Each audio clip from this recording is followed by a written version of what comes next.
तो हकीकत सामने है, गुस्सा है। ये तो आपने देख लिया कि कांग्रेस ने क्या किया, लेकिन इसके पीछे की मंशा क्या थी वो जानना जरूरी है। और इस अपमान के पीछे कांग्रेस का तुष्टीकरण वाला एजेंडा कैसे धरा का धरा रह गया, देखिए रिपोर्ट।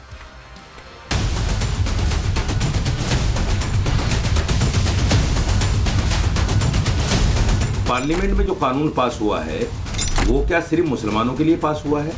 मुसलमानों की चूड़ी टाइट करने के लिए हुआ है?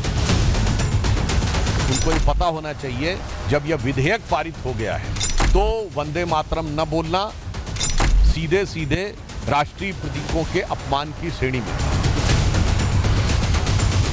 15 अगस्त 2026 लाल किले के प्राचीर से जब वंदे मातरम गूंजा तो 140 करोड़ देशवासियों का सिर गर्व से ऊंचा हो गया।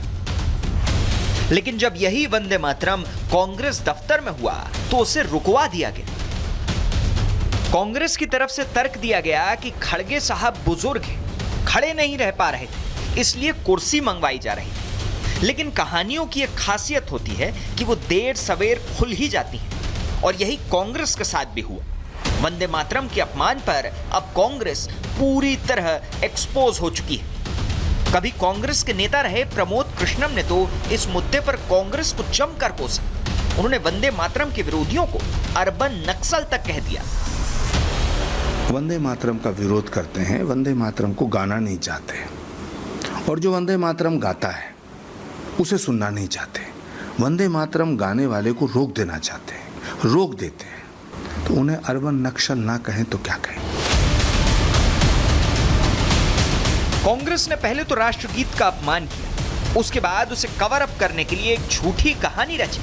फिर जब इससे भी बात नहीं बनी तो खुलकर यह कहा कि हम वंदे मातरम में उन छंदों का समर्थन नहीं करते जिनसे देश के एक वर्ग की भावनाएं आहत हो। लेकिन कांग्रेस जो मुस्लिम कार्ड खेलने की फिराक में थी वो फेल हो गई। बीजेपी के मुस्लिम नेताओं ने कांग्रेस को धर्म और राष्ट्र के सम्मान का फर्क समझा दिया। देखिए, वंदे मातरम पे पूरी तरह एक्सपोज हो गई है कांग्रेस, बेनकाब हो गई है कांग्रेस। वंदे मातरम विरोधी है कांग्रेस। वंदे मातरम से गाने से उनका कंफर्ट लेवल बिगड़ जाता है। देखिए, सोनिया गांधी जी जो कांग्रेस की बड़ी लीडर हैं, उन्होंने वंदे मातरम जो कि हमारा नेशनल एंथम के बराबर का नेशनल सॉन्ग को स्टेटस मिला है, जो तौहीन उन्होंने वंदे मातरम की सॉन्ग की करी है वो नहायत ही कंडेम्ड करनी चाहिए। ये तो हुई बीजेपी के मुस्लिम नेताओं की बात, लेकिन कांग्रेस जिस मुस्लिम वोट बैंक को साधने निकली उसकी नुमाइंदगी करने वाले मौलानाओं ने भी कांग्रेस का ये मुस्लिम पैंतरा एक्सपोज कर दिया। मौलाना साजिद रशीदी ने दो टूक कहा कि कांग्रेस ये दिखावा सिर्फ और सिर्फ मुसलमानों के वोट अपने पाले में खींचने के लिए कर रही है। कांग्रेस के दफ्तर में हमने देखा सोनिया जी, खड़गे जी, वंदे मातरम राष्ट्रगीत बजाया जा रहा है, गाया जा रहा है, और ये किस तरह की इनकी एक्टिविटी रही जिस पर भारतीय जनता पार्टी ने सवाल खड़े किए कि इन्होंने राष्ट्रगीत का अपमान किया है। कांग्रेस मजहबी एंगल के नाम पर स्ट्राइक ले रही थी, लेकिन नॉन स्ट्राइकर एंड पर खड़े मौलाना साजिद रशीदी ने उसे रन आउट करवा दिया। रशीदी ने तो यह मांग तक कर डाली कि इस अपमान के लिए कांग्रेस के खिलाफ भी वही एक्शन लिया जाना चाहिए जो बाकियों के खिलाफ लिया जाएगा। जो लोग पार्लियामेंट में बिल पास करते हैं, पार्लियामेंट में कानून बनाते हैं, वही लोग उसका उल्लंघन कर रहे हैं और उनके खिलाफ कोई कार्रवाई नहीं। बड़ी अजीब बात है। राष्ट्रीय झंडा उल्टा,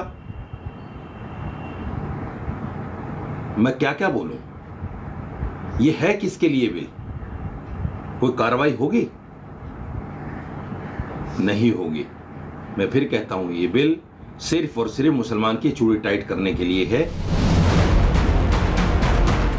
वंदे मातरम का अपमान अब एक दंडनीय अपराध है।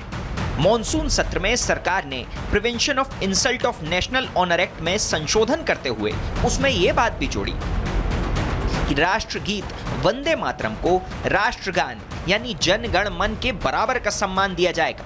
1971 के एक्ट की धारा 3 के तहत राष्ट्रगान को जानबूझकर रोकना दंडनीय अपराध है और अब यही कानून राष्ट्रगीत यानी वंदे मातरम पर भी लागू होगा। मतलब जानबूझकर अगर कोई वंदे मातरम के गान को रोकता है तो वो सजा का हकदार होगा और उसे 3 साल की जेल या जुर्माना या फिर दोनों की सजा मिल सकती है और अगर वो दोबारा ऐसा करता है तो फिर हर बार उसे 1 साल की जेल सुनाई जा सकती है।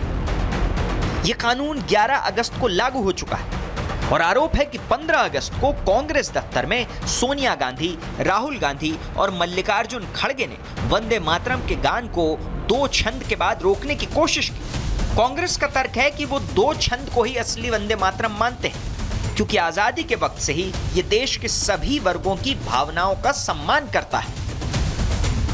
आपत्ति है कि वंदे मातरम के पूर्ण गान से मुस्लिम समुदाय के कुछ लोगों की भावनाएं आहत होती हैं क्योंकि वंदे मातरम में मातृभूमि के गुणगान में उसे देवी कहा गया है। वंदे मातरम में भारत माता की तुलना मां दुर्गा और सरस्वती से की जाती है और मुसलमानों का तर्क है कि वो अल्लाह के अलावा किसी और की स्तुति नहीं करते। लेकिन इस आपत्ति से कांग्रेस का क्या संबंध है? राहुल गांधी तो खुद को कौल ब्राह्मण बता रहे थे, जनेऊधारी, फिर उन्हें दुर्गा और सरस्वती की आराधना से कैसी दिक्कत? कांग्रेस का यह रवैया बताता है कि उसके लिए देश प्रेम से ऊपर है वोट प्रेम और इसी की सजा अब वो भुगत रही है।